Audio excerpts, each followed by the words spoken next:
उमा कहूँ मैं अनुभव अपना, सतहरि भजन जगत सब सपना। पुनि प्रभु गए सरोवर तीरा, पंपा नाम सुभग गंभीरा। हे उमा, मैं तुम्हें अपना अनुभव कहता हूँ। हरि का भजन ही सत्य है, यह सारा जगत तो स्वप्न की भांति झूठा है। फिर प्रभु श्री राम जी पंपा नामक सुंदर और गहरे सरोवर के तीर पर गए। संत हृदय जस निर्मल बारी, बांधे घाट मनोहर चारी। जह तह पियहि विविध मृग नीरा, जनु उदार गृह जाचक भीरा। उसका जल संतों के हृदय जैसा निर्मल है। मन को हरने वाले सुंदर 4 घाट बंधे हुए हैं।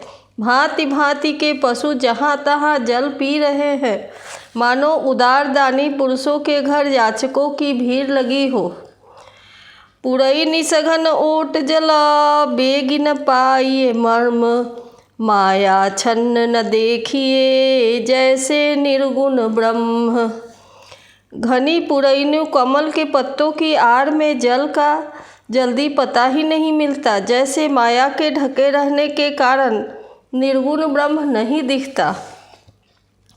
सुखी मीन सब एक रसा, अति अगाध जल माहि।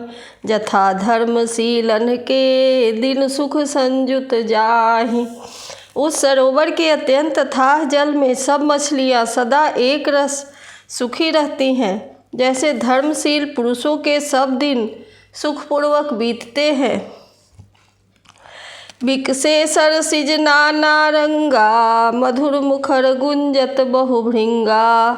बोलत जल कुकुट कलहंसा, प्रभु बिलोकी जनु करत प्रशंसा। उसमें रंग बिरंगे कमल खिले हुए हैं। बहुत से भौरे मधुर स्वर से गुंजार कर रहे हैं। जल के मुर्गे और राजहंस बोल रहे हैं, मानो प्रभु को देखकर उनकी प्रशंसा कर रहे हों। चक्रबाक बक खग समुदायी, देखत बनई बड़नी नहीं जाई। सुंदर खग गण गिरा सुहाई, जात पथिक जनु लेत बोलाई। चक्रवाक बगुले आदि पक्षियों का समुदाय देखते ही बनता है, उसका वर्णन नहीं किया जा सकता। सुंदर पक्षियों की बोली बड़ी सुहावनी लगती है, मानो रास्ते में जाते हुए पथिक को बुलाए लेती हो। ताल समीप मुनिन गृह छाए, चहुदिशि कानन बिटप सुहाए। चंपक बकुल कदम्ब तमाला, पाटल पनस परास रसाला। उस झील के समीप मुनियों के आश्रम बना रखे हैं। उसके चारों ओर वन के सुंदर वृक्ष हैं, चंपा, मौलसिरी, कदम, तमाल, पाटल, कटहल, ढाक और आम आदि। नवपल्लव कुसुमित तरुनाना, चंचरीक पटली कर गाना। शीतल मंद सुगंध सुभाऊ, संतत बहई मनोहर बाऊ। बहुत प्रकार के वृक्ष नए नए पत्तों और सुगंधित पुष्पों से युक्त हैं, जिन पर भौरों के समूह गुंजार कर रहे हैं। स्वभाव से ही शीतल, मंद, सुगंधित एवं मन को हरने वाली हवा सदा बहती रहती है। कुहू कुहू कोकिल धुनि करही, सुनिरव सरस ध्यान मुनि टरही। कोयले कुहू कुहू का शब्द कर रही हैं। उनकी रसीली बोली सुनकर मुनियों का ध्यान भी टूट जाता है। फल भारन नमी बिटप सब, रहे भूमि नियराई। पर उपकारी पुरुष जिमी, नवहि सुसंपत्ति पाई। फलों के बोझ से झुककर सारे वृक्ष पृथ्वी के पास आ लगे हैं। जैसे परोपकारी पुरुष बड़ी संपत्ति पाकर विनय से झुक जाते हैं। देखी राम यति रुचिर तलावा, मज्जन कीन्ह परम सुख पावा। देखी सुंदर तरुबर छाया, बैठे अनुज सहित रघुराया। श्री राम जी ने अत्यंत सुंदर तालाब देखकर स्नान किया और परम सुख पाया। एक सुंदर उत्तम वृक्ष की छाया देखकर श्री रघुनाथ जी छोटे भाई लक्ष्मण सहित बैठ गए। तह पुनि सकल देव मुनि आए, स्तुति करि निज धाम सिधाए। बैठे परम प्रसन्न कृपाला, कहते अनुज सन कथा रसाला।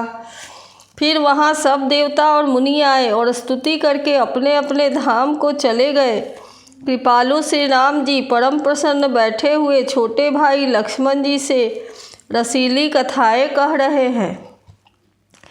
बिरहवंत भगवंत ही देखी, नारद मन भा सोच बिसेखी। मोर साप करि अंगीकारा, सहत राम नाना दुख भारा। भगवान को विरह युक्त देखकर नारद जी के मन में विशेष रूप से सोच हुआ। उन्होंने विचार किया कि मेरे ही शाप को स्वीकार करके श्री राम जी नाना प्रकार के दुखों का भार सह रहे हैं। ऐसे प्रभु ही बिलोकऊ जाई, पुनि न बनहि से अवसर आई। यह विचारी नारद कर बीना, गए जहाँ प्रभु सुख आसीना। ऐसे भक्त वत्सल प्रभु को जाकर देखूं, फिर ऐसा अवसर न बन पावेगा। यह विचार कर नारद जी हाथ में बीना लिए हुए वहाँ गए जहाँ प्रभु सुखपूर्वक बैठे हुए थे।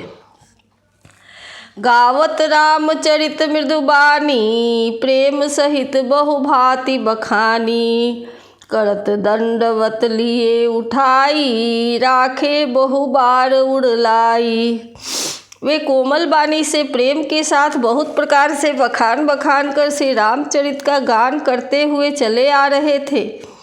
दंडवत करते देखकर श्री राम जी ने नारद जी को उठा लिया और बहुत देर तक हृदय से लगाए रखा।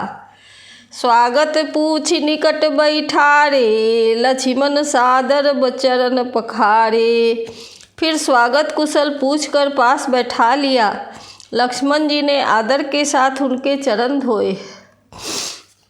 नाना विधि विनती करी, प्रभु प्रसन्न जिए जानी। नारद बोले बचन तब, जोड़ी सरोरुह पानी। बहुत प्रकार से विनती करके और प्रभु को मन में प्रसन्न जानकर तब नारद जी कमल के समान हाथों को जोड़कर वचन बोले। सुनहु उदार सहज रघुनायक, सुंदर अगम सुगम वरदायक। देहु एक बर मागौ स्वामी, यद्यपि जानत अंतर जामी। हे स्वभाव से ही उदार से रघुनाथ जी सुनिए, आप सुंदर अगम और सुगम वर को देने वाले हैं। हे स्वामी, मैं एक वर मांगता हूँ, वह मुझे दीजिए। यद्यपि आप अंतर्जामी होने के नाते सब जानते ही हैं। जानहु मुनि तुम मोर सुभाऊ, जन सन कबहु की करऊ दुराऊ। कवन वस्तु अस प्रिय मोहि लागी, जो मुनि बर न सकहु तुम मागी। श्री राम जी ने कहा, हे मुनि, तुम मेरा स्वभाव जानते ही हो। क्या मैं अपने भक्तों से कभी कुछ छिपाव करता हूँ? मुझे ऐसी कौन सी वस्तु प्रिय लगती है जिसे हे मुनि श्रेष्ठ तुम मांग नहीं सकते। जन कहु कछुआ देय नहीं मोरे, अस विश्वास तजहु जनि भोरे। तब नारद बोले हरसाई, असबर मागौ करौ ढिठाई। मुझे भक्त के लिए कुछ भी अदेय नहीं है, ऐसा विश्वास भूल कर भी मत छोड़ो।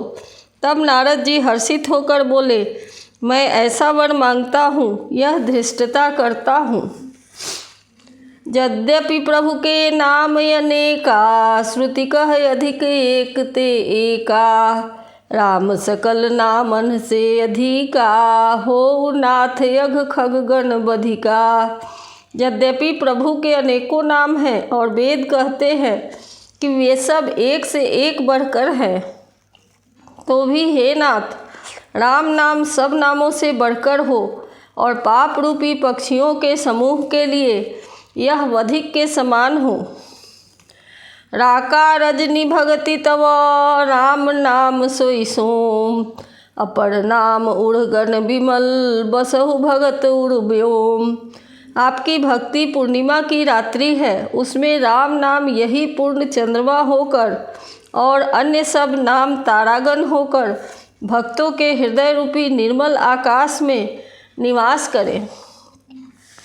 एवमस्तु मुनिसन कहेऊ कृपा सिंधु रघुनाथ। तब नारद मन हर्षयति प्रभुपद नायउ माथ। कृपा सागर श्री रघुनाथ जी ने मुनि से एवमस्तु ऐसा ही हो कहा। तब नारद जी मन में अत्यंत हर्षित होकर प्रभु के चरणों में मस्तक नवाया। अति प्रसन्न रघुनाथ ही जानी पुनि नारद बोले मृदुबानी। राम जबहि प्रेरेउ निज माया मोहेहु मोहि सुनहु रघुराया। श्री रघुनाथ जी को अत्यंत प्रसन्न जानकर नारद जी फिर कोमल बानी बोले, हे राम जी, हे रघुनाथ जी, सुनिए।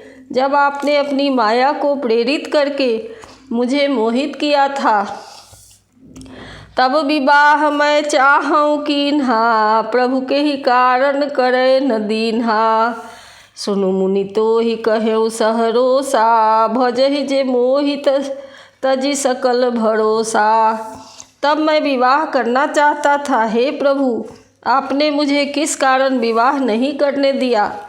प्रभु बोले, हे मुनि सुनो, मैं तुम्हें हर्ष के साथ कहता हूँ कि जो समस्त आशा भरोसा छोड़कर केवल मुझको ही भजते हैं, करऊँ सदा तिन्ह कै रखवारी। जिमि बालक राखई महतारी। गह शिशु बक्षे अनल यही धाई। तह राखई जननी अरगाई। मैं सदा उनकी वैसे ही रखवाली करता हूँ जैसे माता बालक की रक्षा करती है। छोटा बच्चा जब दौड़कर आग और सांप को पकड़ने जाता है तो वहाँ माता उसे अपने हाथों से अलग करके बचा लेती है।